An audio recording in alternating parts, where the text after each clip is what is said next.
Friends, welcome to biology for DSC. వృక్ష శరీర ధర్మశాస్త్రం మొక్కలలో రవాణా పార్ట్ 17 వీడియో.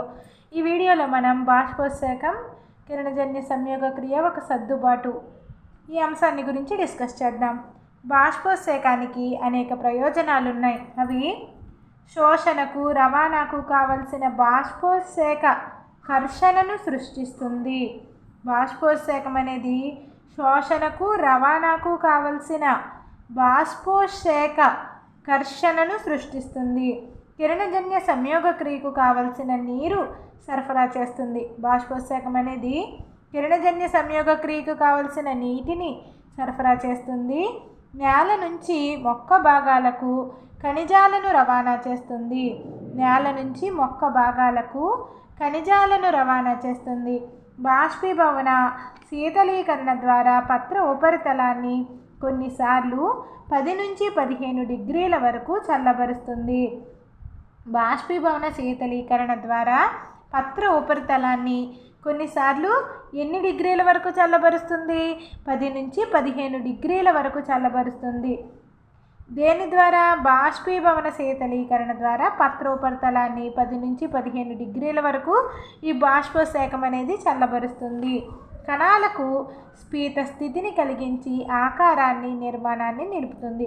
బాష్పీభవనం వల్ల కణాలు ఉబ్బి ఉన్న స్థితిని కలిగి ఉంటాయన్నమాట. కణాలకి ఒక స్ఫీత స్థితిని, అంటే నీటితోటి నింపబడేలాగా ఈ బాష్పోత్సేకం హెల్ప్ చేస్తుంది అన్నమాట. కణాలకి స్ఫీత స్థితిని కలిగించి ఆకారాన్ని, నిర్మాణాన్ని నిలుపుతుంది.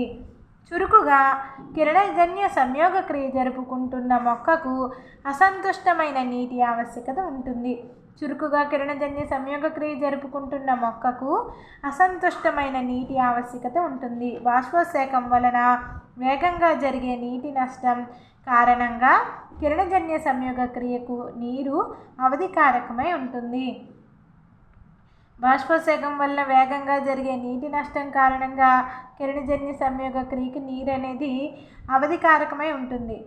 వర్షాధార అరణ్యాలలో అధిక తేమగల స్థితులు ఉండడానికి కారణం నీటి వలయం వేరు నుంచి పత్రానికి, అక్కడి నుంచి వాతావరణానికి తిరిగి మృత్తికలోకి నడుస్తూ ఉండడమే. వర్షాధార అరణ్యాలలో అధిక తేమగల స్థితులు ఉండడానికి కారణం ఏంటి? నీటి వలయం వేరు నుంచి పత్రానికి, అక్కడి నుంచి మళ్ళీ వాతావరణానికి, మరలా తిరిగి మృత్తికలోకి నడుస్తూ ఉండడమే.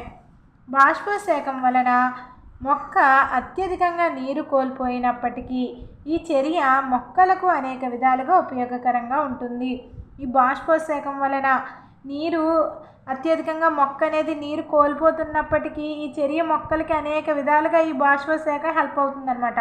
అందుకే దీనిని ఆవశ్యకమైన అనర్థంగా అభివర్ణిస్తారు.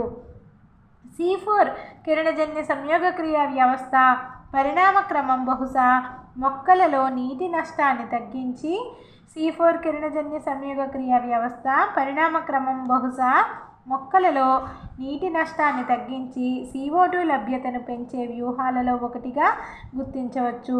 C4 మొక్కలు C3 మొక్కల కన్నా రెట్టింపు కర్బన స్థాపన సామర్థ్యాన్ని చూపుతాయి. C4 మొక్కలు C3 మొక్కల కన్నా ఈ రెట్టింపు కర్బన స్థాపన సామర్థ్యాన్ని చూపుతాయి. కానీ C4 మొక్క C3 మొక్క కర్బన స్థాపన చేసినప్పుడు కోల్పోయే నీటిలో సగం మాత్రమే కోల్పోతుంది. C4 మొక్క C3 మొక్క కర్బన స్థాపన చేసినప్పుడు కోల్పోయే నీటిలో సగం మాత్రమే కోల్పోతుంది.